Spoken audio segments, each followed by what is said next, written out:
اللہ تعالیٰ فرماتے ہیں وَكَمْ أَهْلَكْنَا قَبْلَهُمْ مِنْ قَرْنٍ، اور کتنی ہی ہلاک کی ہم نے ان سے پہلے بستیاں. کتنی بستیاں ہم ہلاک کر چکے ہیں.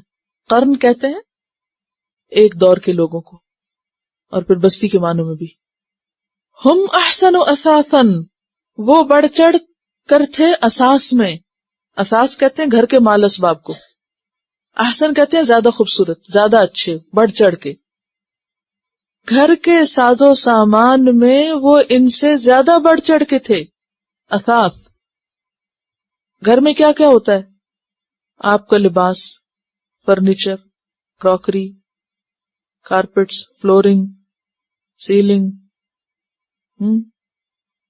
بجلی کے کمکمے، ڈیکوریشن پیس، انہی پہ ناز ہوتا ہے نا لوگوں کو. کراکری کون سی ہے، کپڑے کہاں کے ہیں، جوتے کہاں کے ہیں، ڈیکوریشن پیس کہاں کہاں کے اکٹھے کیے ہوئے ہیں، سوینیرز. اور پھر خاص طور پر نمائش گھر کا کون سا ہوتا ہے؟ Drawing room.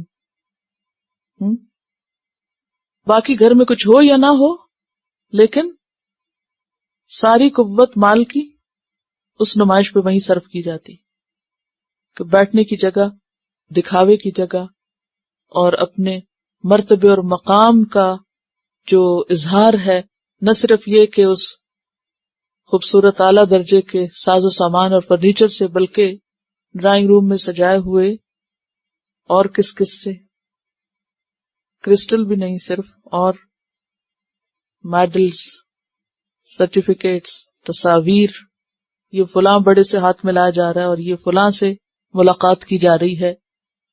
یہ سب چیزیں دکھاوے کے لیے. ہم کتنے بڑے ہیں، آؤ دیکھو.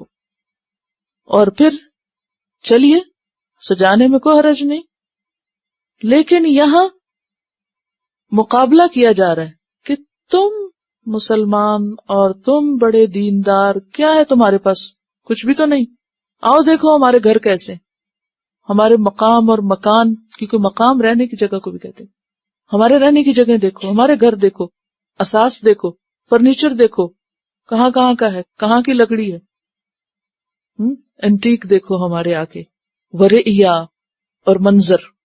رئیا رؤیا سے ہے، رآ سے دکھاوٹ، منظر. فرمایا تم اس منظر اور اس دکھاوے اور اس فرنیچر اور اس گھر کے ساز و سامان پہ فخر کر رہے ہو؟ تمہیں معلوم ہے تم سے پہلے کتنی بستیاں ہم نے ہلاک کی، سب کچھ تباہ کر دیا ان کا. ان کے منظر اور ان کے فرنیچر اور ان کے گھر تم سے کہیں زیادہ خوبصورت تھے.